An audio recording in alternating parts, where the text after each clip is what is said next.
আমরা তো সবাই আশাবাদী, কারণ মাসুদ রানা মুভিটা আসলে ১০ বছর পরেও যদি আসতো, আমি বলবো যে মানুষের সেম ইমোশনটাতেই টাচ করতে পারতো। দর্শকদের সাড়াটা কেমন দেখলেন আপনি? দর্শকের রিভিউটা তো এখন পর্যন্ত ভালোই শুনেছি, অনেক পজিটিভ রিভিউ শুনেছি। তো এই জন্য আমরা সবাই, আমাদের পুরো টিমই অনেক হ্যাপি। তো বাকিটা তো মাত্র স্টার্ট হলো, আজকে 2 ডেজ, আরও তো অনেক দিন চলবে, আরও অনেক রিভিউ পাবো আশা করি, ভালো ভালো। যে ভালো রিভিউর সাথে সাথে অনেক নেগেটিভ রিভিউ থাকে, তো নেগেটিভ রিভিউ আছে, সেই রিভিউগুলো আসলে কিভাবে দেখছেন? দেখেন, যে কোনো কাজে পজিটিভ এবং নেগেটিভ দুটোই থাকবে, দুটাকেই সুন্দরভাবে মেনে নিতে হবে।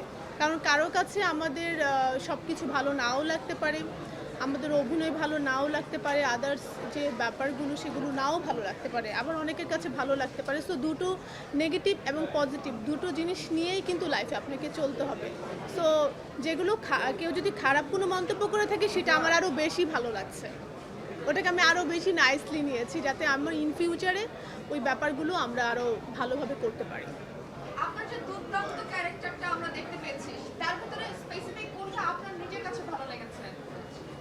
আমার কাছে বক্সিংয়ের একটা সিন ছিল, ওইটা আমার খুব পার্সোনালি আমার ওইটা খুব পছন্দের। আর হচ্ছে যে আপনার আমরা যে ফাইট করেছিলাম, একটা সিন ছিল, মানে ফাইট করার আগে আর কি জাস্ট গান নিয়ে দৌড় দিয়েছিলাম। সো আমাদের আসলে প্রত্যেকটা সিনই খুব রিয়েলিস্টিক, প্রত্যেকটা সিন করতে গিয়ে আমরা কেউ না কেউ ছোটোখাটো আঘাত পেয়েছি। সো ব্যথা ব্যথা পেয়েছি আর কি, আঘাত মানে ব্যথা পেয়েছি। সব সিনই পছন্দের, তার মধ্যে বক্সিংয়ের যে সিনটা ছিল ওইটা আমার পার্সোনালি খুব পছন্দের একটা সিন। আপনারা এত দুর্দান্ত সিনেমা করেছেন যে আমরা মানে দর্শকরা বলছে যে এআই দিয়ে করেছে কিনা, তার মানে ওই লেভেলের হয়ে গেছে। এবং আপনারা নিজেরাই বলেছেন যে না, এআই ব্যবহার করা হয়েছে, বাট আপনাদের শটগুলো রিয়েল ছিল। আপু, এই যে শটগুলো আপনারা দিয়েছেন, এগুলো ব্যাক স্টেজে আপনাদের যে স্ট্রাগলগুলো, স্পেশালি আপনাদের একটু জানতে চাবো, কেমন কি কষ্ট করতে হয়েছে বা কেমন? অনেক কষ্ট করতে হয়েছে, বাট কষ্টগুলো আসলে কষ্ট মনে হয় না, কারণ এক তো আমার প্রথম সিনেমা। তারপর হচ্ছে যখন এখন দর্শকরা খুব ভালো ভালো পজিটিভ রিভিউ দিচ্ছে, যেমন আপনিও বলছেন আপনার কাছেও ভালো লেগেছে। সো এর থেকে আসলে বড় পাওয়া কিছু হতে পারে না। তো ওই স্ট্রাগলের ব্যাপারটা আসলে মনে না করাটাই ভালো। তবে অনেক স্ট্রাগল ছিল, ব্যথা পেয়েছি, যেটা আমি আগেও বলেছি। আমরা অনেক জায়গায় আমাদের ইনজুর হয়েছে। রাসেল তো মানে শতাধিবার, মানে অনেকবার ও ব্যথা পেয়েছে আমাদের তুলনায়, আর অনেক কষ্টও করেছে। আপু, কো-স্টারদের সাথে কেমিস্ট্রি সম্পর্কে একটু জানতে চাবো। খুব ভালো কেমিস্ট্রি, বলতো আমাদের আন্ডারস্ট্যান্ডিং খুব ভালো। আমরা যারাই পুরো কাজ করেছি, পুরো টিমটাই, সৈকত ভাই সহ, রাসেল, পূজা, আমরা যারাই ছিলাম সবাই ভীষণ আন্তরিক, খুবই ভালো মন মানসিকতার। আমরা খুব নাইসলি কাজটা কমপ্লিট করতে পেরেছি। হ্যাঁ, অবশ্যই, কারণ এটা 5 বছর আগের তিথির অ্যাক্টিং ছিল, আর 5 বছর পর এখন আমি এই জায়গায়। অবশ্যই আমি নিজেকে অনেক ইমপ্রুভমেন্ট করেছি, অনেক অ্যাক্টিং স্কিল আমার আরও ম্যাচিউর হয়েছে।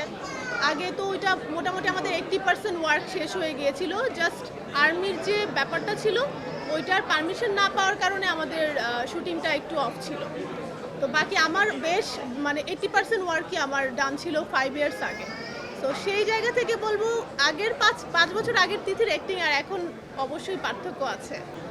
এটা তো আসলে এক্সপ্লেইন করার মতো না, ভীষণ ভালো লেগেছে। আমার হাসি দেখেই আপনারা বুঝতে পারছেন ভালো লেগেছে। আমরা তো সবাই আশাবাদী, কারণ মাসুদ রানা মুভিটা আসলে 10 বছর পরেও যদি আসতো, আমি বলবো যে মানুষের সেম ইমোশনটাতেই টাচ করতে পারতো। কারণ হচ্ছে মাসুদ রানা বইটা তো আসলে অনেক পুরনো, কিন্তু এখনও কিন্তু আমরা পড়ছি, বা আমাদের যে নেক্সট জেনারেশনগুলো আসছে তারাও কিন্তু পড়ছে। সো এটা হচ্ছে মানুষের একটা ইমোশনের জায়গা।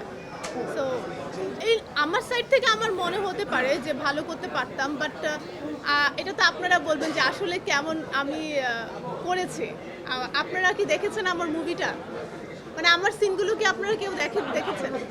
অবশ্যই আমি আরও বেশি এফোর্ট দিতে পারতাম। যেমন আপনি আপনার জায়গা থেকে, যেমন আমি যদি আপনাকে বলি, আপনি 5 বছর আগে আপনার সাংবাদিকতা যা ছিল, 5 বছর পর আজকে আপনি কিন্তু আরও এক্সপিরিয়েন্সড, এটা বলতে হবে। তো সেই জায়গায় যদি আপনি বলেন যে 5 বছর পর আমি যদি এই শ্যুটটা করতাম বা আমি নেক্সট কোনো কাজ করি, সেটা অবশ্যই আমার অ্যাক্টিং স্কিলে ম্যাচিউরনেসটা আরও বেটার হবে। এটা তো সত্য কথাই। মজার থেকে বেশি ডেঞ্জারাস ঘটনা ঘটেছে, মানে আমাদের প্রত্যেকটা শুটিংয়েই দেখা গেছে যে একটু ডেঞ্জারাস কিছু হয়েছে, বা কিন্তু খুব মজার কিছু করার মতো আমরা সময় পাইনি। দেখা গেছে যে সকাল থেকে মানে এভরিডে আমাদের প্রচুর পরিমাণে শ্যুট করতে হয়েছে, কারণ ঢাকার বাইরে শ্যুট হয়েছে। একটা টাইম অনুযায়ী আপনারা জানেন যে ফিল্মে একটা টাইম অনুযায়ী আমাদেরকে আবার ব্যাক করতে হয়, কারণ বাজেটের বিষয় আছে। তো ওরকমভাবে ফান হয়নি, কিন্তু যখনই আমরা একসাথে লাঞ্চ করেছি, খেয়েছি, তখন আমাদের গল্প টল্প হয়েছে এই আর কি।